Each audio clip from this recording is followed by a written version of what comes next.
Hello everyone, Loremaster of Sotek here, and I apologize, I haven't been around for a few days here on YouTube or streaming. Just things have been a little crazy. For those who missed it, my Google account, my YouTube stuff was hacked by some hijackers. Luckily, I was able to get back control of everything. Thankfully, due to quite a bit of assistance from the folks over at Creative Assembly, as well as some of my fellow content creators. Big shout out to Cody Bonds, and a lot of people helping on Twitter by helping me spam Team YouTube until we got their attention. We were able to get everything resolved and under control very quickly. And also, luckily, our editors here were able to help contain the issue when the hackers took over, so they weren't able to do too much. But that did result in me having to do a lot of repairs here on the YouTube channel to ensure that everything was clean and functioning and all that jazz. So dealing with that was obviously very stressful and caused quite a few delays on various projects, but nothing severe. And our defenses are now ironclad. Those same hackers, I believe, did another attempt to take the channel last evening, but as I have added many layers of redundancy into my defenses, they were not able to get through the Great Bastion of Cathay and were repelled quite strongly. So hopefully things are safe now. There are still like a few little minor things I have to do on my end, but none of that should be impacting content here on the channel any further. So we should be back to having hopefully daily videos, at least during the weekdays, and there is quite a bit of stuff about to happen here on the channel, excuse me. So I hope you're all very excited. March is going to be an insanely busy month. April is probably going to be even busier. So without further ado, there is quite a bit of news that I need to dive into now. I know this is a very late video, but like I said, I was kind of dealing with various repairs and things, and unfortunately this is the first time today I've had time to really sit down and dive into this. So there's a couple of articles that were released relating to tabletop type stuff, and I'm going to go ahead and make a video about it, and we're going to release it whenever it's done, which means it's probably going to be released at like 11 p.m. But without further ado, let's jump into it. So the first thing I want to go over is that we got this really exciting article from the guys over at Games Workshop. They have been so kind as to release at long last a very highly anticipated update on Warhammer the Old World, which I am extremely excited about, and just look how beautiful it is. So the article says, today's article, we're visiting the armories of the Old World and giving you a first look at some of the weapons and wargear that can be found in the brand new plastic kits. It's confirmed plastic. It's confirmed. It's not fine cast. It's not resin. It's plastic. Thank the gods. Coming for the Kingdom of Bretonnia and the Tomb Kings of Khemri. On guard. So just look how beautiful these helmets are. We've got like the dragon helm, a swan helm, and the classic deer antler helm. These look so fantastic. You got blank shields, axes, and swords. These look absolutely phenomenal. Fresh from the forges of fair Bretonnia come new helmets, weapons, and shields. Bretonnian knights commonly adorn their helmets with creatures that appear on their family heraldry, or those that they believe share a personality trait with. A knight famed for being stubborn in the face of adversity might sport a horned bull, while a noble renowned for their love of hunting may embellish their helm with a pair of antlers. These large helmets feature just a small selection of the fantastical birds and beasts you'll see when the Bretonnian army marches to war. And the fleur-de-lis is a common symbol and features prominently on the metallic rim of the shields. There is also plenty of room on the shield to display the heraldry of whichever high-ranking noble your knights have pledged to. While the sword and lance are the preferred arms of the nobility, some knights, especially those from Brionne, prefer the head-hewing potential of a battle axe. For the more traditionally minded knight, however, there's a swath of sword options, each with classic Bretonnian iconography on the crossguard or pommel. So the thing that I am by far the most excited about is the sheer amount of options. There are like tons of different helmets. There are many different shield styles. There's like every single one of these swords is different. None of these swords are repeats. Like even these two are kind of similar, but they are ultimately different swords. So the sheer amount of customization it looks like we're going to have is absolutely fantastic. And I am so immensely excited to see the full models. But this already is such a wonderful reveal, and the fact that they're confirmed to be plastic is also a huge deal. Like, I'm not expecting everything to be plastic. I would like everything to be plastic, but I'm not like, I'm trying to keep, low expectations so I don't end up disappointed if that's not the case.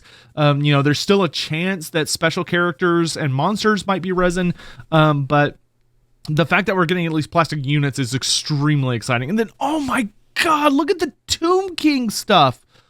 Oh, the shield is absolutely gorgeous. And then you've got like a staff, and the Khopesh.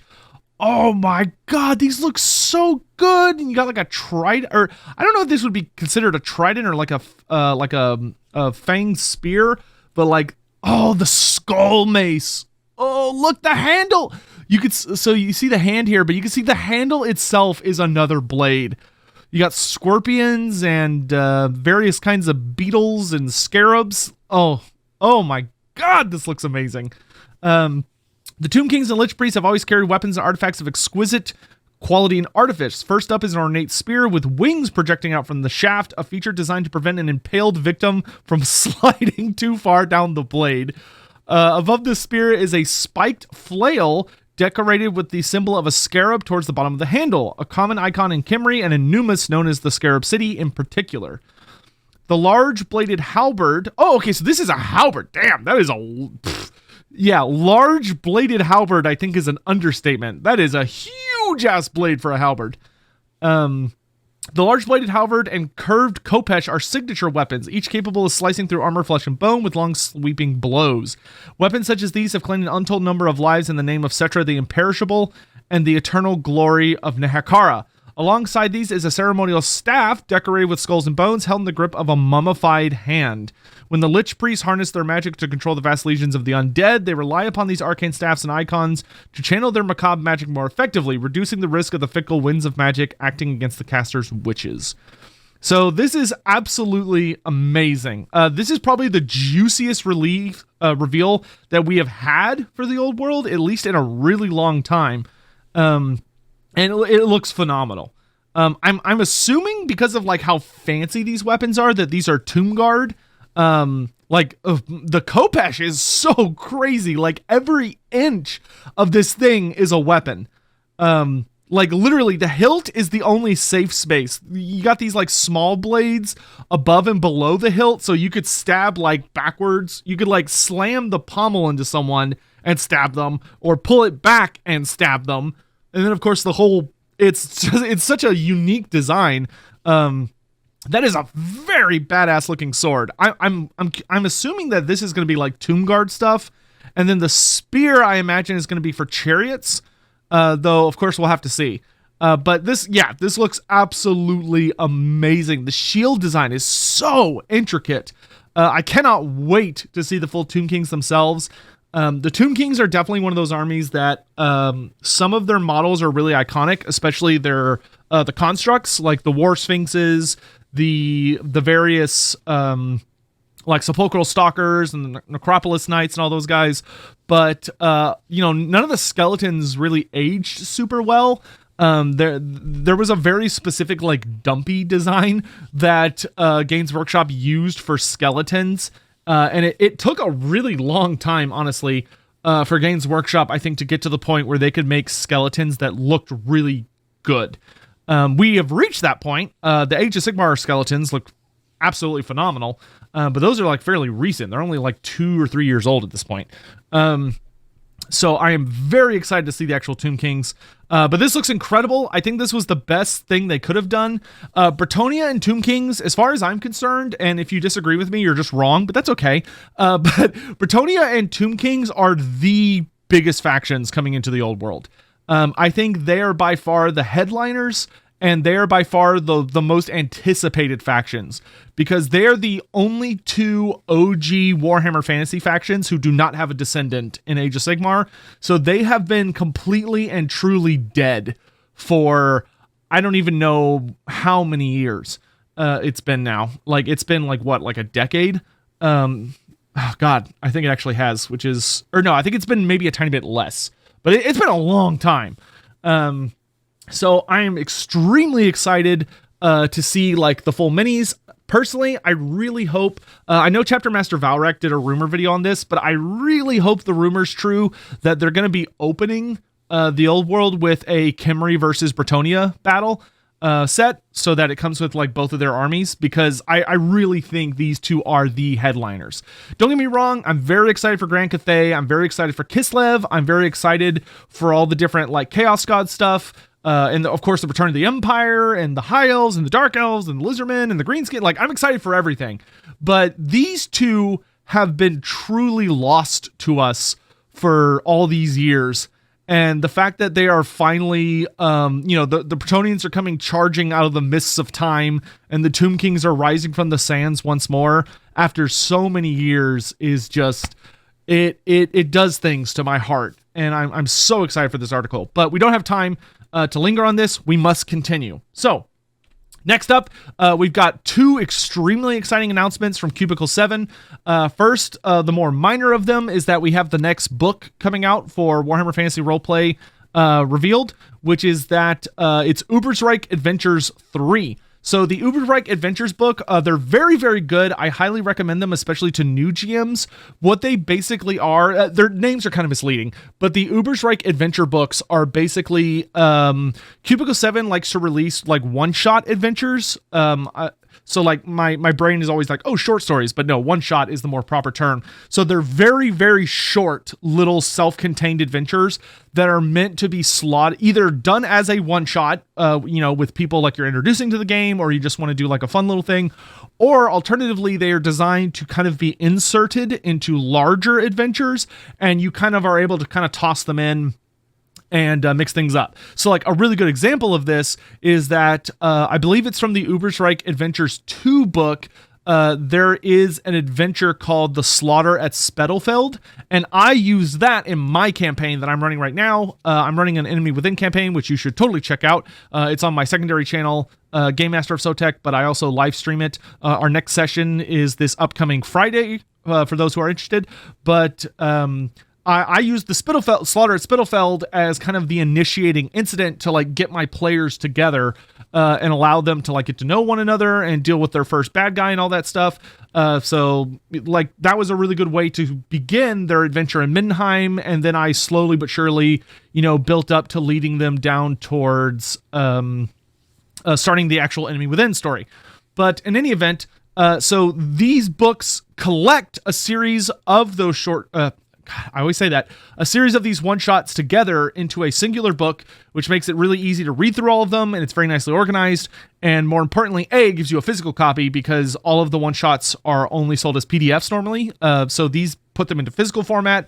They also get like expanded rules, so they add little additional notes, including like how to change it to make it fresh for people who've already played it before, or ways to make it more difficult if you're playing with a higher level party, or ways to tie it into other adventures. So if you're doing what I'm doing and you're playing the Enemy Within, then it gives some ideas of like, well, you can connect this one-shot adventure, which wasn't originally supposed to connect to anything, to connect to this other adventure. Maybe this is how you connect it to part 1 of the Enemy Within, or this is how you connect it to this other one-shot. The other thing they do is they also give advice in these books how to make the one-shot that's within them connect to all of the other one-shots that's also contained within them. So you're able to pick up like Ubersreich Adventures 1, and it in and of itself is basically a campaign. It wasn't originally intended for that, but they give you additional rules so that if you want to tie all the books together, you can, which just kind of adds like another level of fun. But in any event, this says Ubersreich Adventures 3 returns players to the beloved town of Ubersreich. Those familiar to the troubled center of Reichland trade may have already found themselves recruited by Altdorf occupiers to suppress resistance to the enlightened rule of Emperor Karl Franz. If their judgment was poor, they may have entered the employ of the Jungfreud loyalists to further their goal to restore Graf Sigismund to the city. The most misled or enlightened of them all may have thrown in their lot with the most respectable association of Ubersreich, keen to advance the cause of independence from noble rule entirely. Despite their actions, Ubersreich remains a town ravaged by divided loyalties. Greed-fueled merchants and entitled nobles vie for control against a backdrop of upheaval and uncertainty. Players may already be familiar with Ubersreich or perhaps have been newly drawn here among the ranks of aspiring adventurers and ruthless mercenaries seeking their fortune amidst the rapidly changing political landscape. Ubersreich 3 offers 4 new exciting adventures around the troubled municipality. Adventurers will be brought face to face with depredations of the ruinous powers, rampaging greenskins, and if they are lucky, perhaps even a few old friends. Plots concerning foul disease and even fouler political machinations ensure that only those that keep their steel sharp and their wit sharper will have any say in the fate of Ubersreich. So they give just a couple of notes. So they note that the starter set, so if you're like completely brand new to Warhammer Fantasy Roleplay, they do have a starter set, which is really, really good for people who have very little experience with the universe or just with role-playing in general. It comes with like pre-generated characters and everything. And it also comes with like a lot of different adventure notes. And so this helps you like jump into further stories, and also you may recognize some characters. So one of the adventures they brought is An Eye for an Eye, which actually originates from the 3rd edition of Warhammer Fantasy Roleplay. But it also gives you, there's also an expanded timeline, which is great. So they're adding timeline to show what's been going on in Ubersreich from 2509 to 2516 of the Imperial calendar, which is awesome. I always love timelines. They're super important for Warhammer Fantasy. So this allows your players to kind of, this allows GMs to have a better control of like when their players are showing up, or if you're playing along like the Enemy Within, you can kind of catalog what's been happening while your players were elsewhere. And then if they come back to Ubersreich, how things have evolved in their absence. They also kind of show that there's a returning character, which is really cool, and that's the end of this article. So that's going to be a great book. I'm definitely going to buy it. I buy all the books, though. And I'm looking forward to that coming out. But now let's get to the real shit. Look at this. Look at this collector's edition. I am buying this shit. So, okay, I am really fucking excited about this, but the Warhammer Fantasy Roleplay Lustria supplement, which I have been waiting my entire life for, is coming out on Wednesday. This Wednesday, less than 48 hours, it goes up for pre-order. And for those unfamiliar with Cubicle 7, the way they do pre-orders to really heavily incentivize players getting into it is that if you pre-order a book, you get a PDF version of the book immediately, which is so badass because it allows you to dive into it immediately while you're waiting for your physical copy to eventually arrive, which is a really fantastic way to like encourage people to really get into it. So they're officially launching it this Wednesday, which I cannot be more excited for. And it says, far from the shores of the old world across the great ocean is the mysterious continent of Lustria. Tales tell of troves of golden treasure and repositories of arcane lore ready for the taking by those bold enough to risk it. Each week, it seems that another ship of hopeful adventurers departs to this new world on a voyage of exploration. But those who make landfall on the shores of Lustria find themselves in an environment that is wholly inimical to warm-blooded life. The jungles seethe with venomous snakes, carnivorous lizards, poisonous flora, and deadly disease.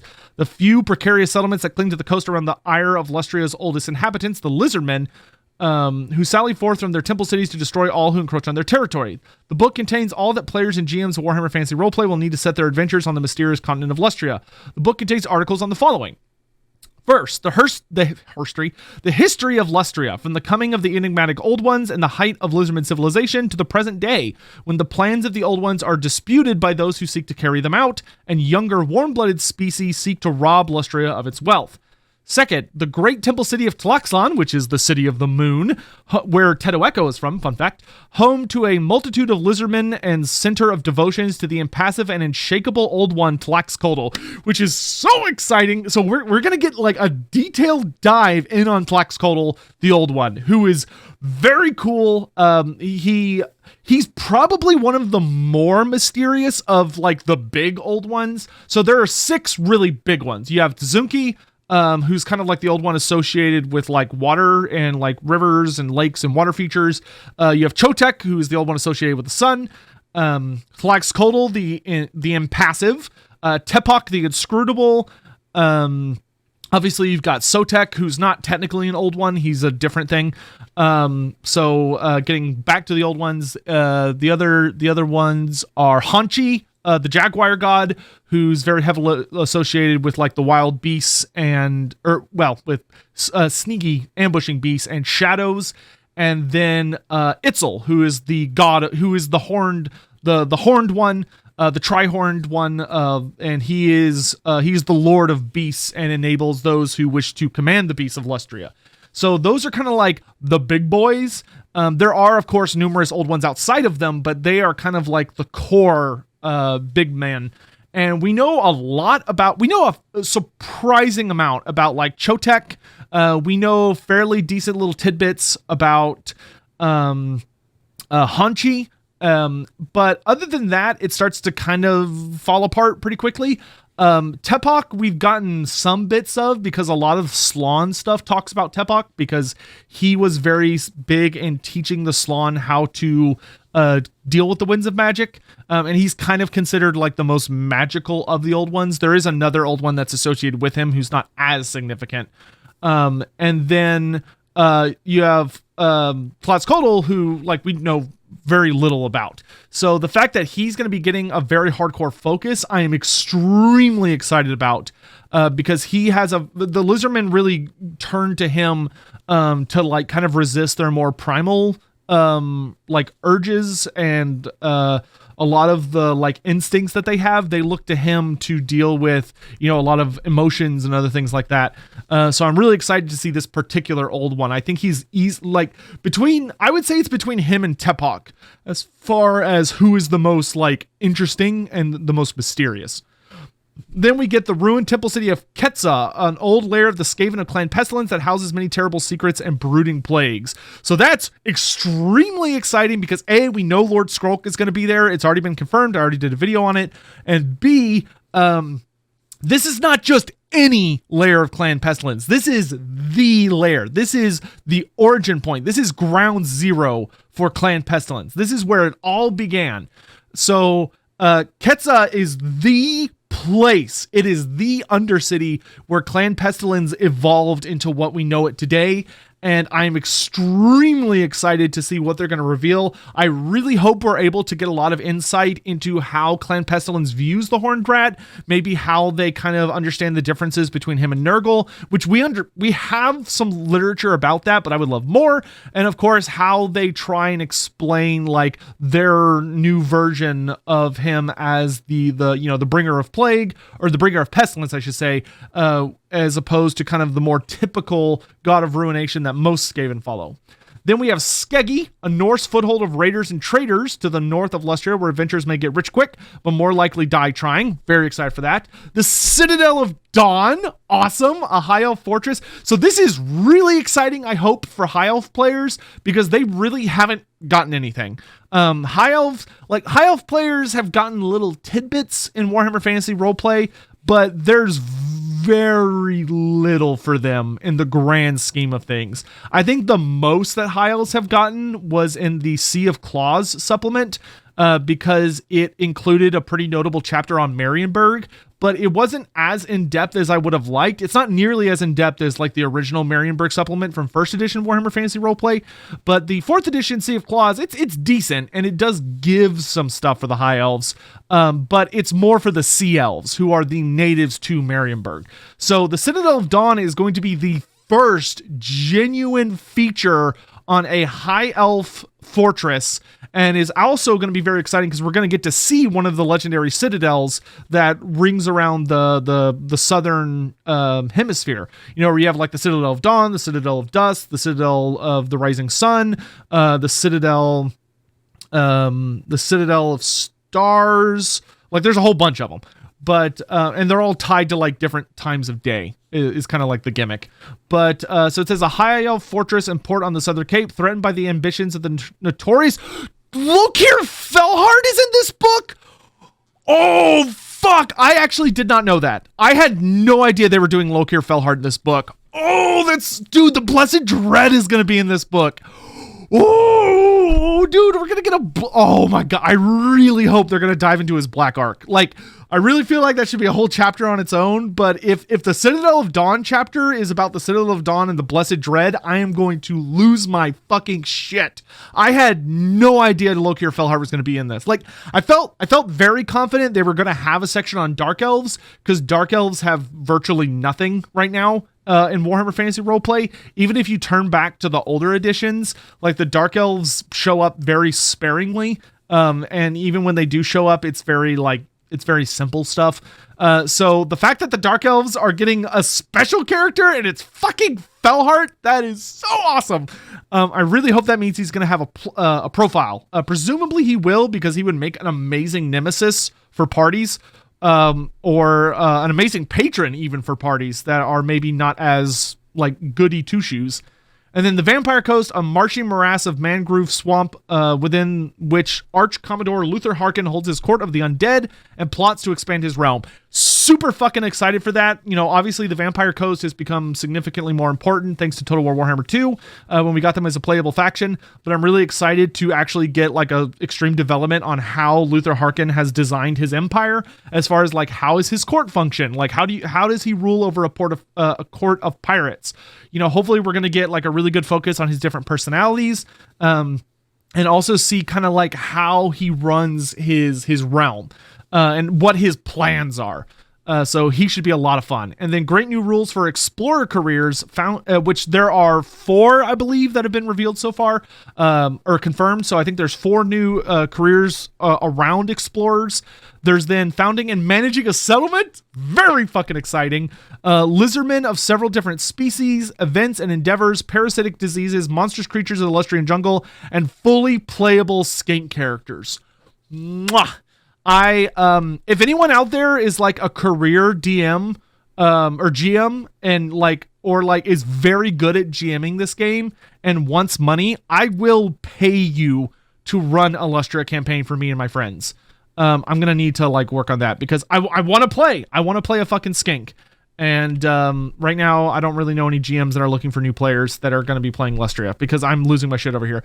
And then the final thing, which I'm going to touch very, very briefly on, is, and it's also a stream announcement, is that Adepticon is coming up. So next week is Adepticon, which is very exciting, because there's going to be a bunch of reveals for most of the different Warhammer IPs. So here is what they're all going to be showing. So Warhammer 40,000, Warhammer 40,000 Kill Team, Warhammer the Horus Heresy, Warhammer Underworlds, and Warhammer Age of Sigmar will be the 5 settings that are going to be getting new reveals. I'm extremely excited. I think everyone that even gives the slightest of shits about 40k, even if you don't play, should be looking forward to this, because with the big Tyranid reveal a few days ago, it's likely that we're going to be seeing the new Tyranids, along with what looked like new Terminators, I think they're called. And I've heard a lot of rumors, right, watching rumor channels, that this may be the announcement of 10th edition for 40k, which is pretty cool. And that does seem to make sense, because they have that whole Arcs of Omen event going on right now, which likely is leading up to a new edition. So 10th edition should be really, really hype. So that is probably going to blow everybody's minds. And then I personally am also very excited for Age of Sigmar and Warhammer Underworlds. For Age of Sigmar, it's very likely they're going to be doing more Seraphon reveals, some more Lizardmen. So I'm really keeping my fingers crossed for maybe a new special character, new Croxagors, new Razordons, new Saurus Cavalry. Any of those would blow my socks off. And then, of course, Warhammer Underworlds is always amazing. There are still like a very small number of races that haven't really received a super cool team that they could potentially dive into, but like most everybody's covered, actually, when I really think about it. So, you know, just more teams would be cool. But anyway, yeah, so that's going to be it. Here are the different times, which I'll hopefully we'll have a blown up image of this, but I will be streaming Adepticon live Wednesday, the 22nd, which is next Wednesday, not this Wednesday, but next Wednesday, at 10 p.m. CST, Central Standard Time. So I will be watching this live with my reaction with all of you at 10 p.m. CST on next Wednesday at twitch.tv/Loremaster of Sotek. So that is going to be it. We are in crazy times right now. There are so many things I want to talk to you guys about that I can't yet, and I am super fucking excited. I cannot tell you how crazy March is going to be. You have no idea. You have no idea. So I hope you're all extremely excited. Things are going to get wild, and I will see you guys tomorrow. So thank you all for watching. I've got to go work on other stuff, and I apologize again for the late video, but hopefully we'll be back on a more regular schedule going forward. Thank you. Have a good night. Bye-bye.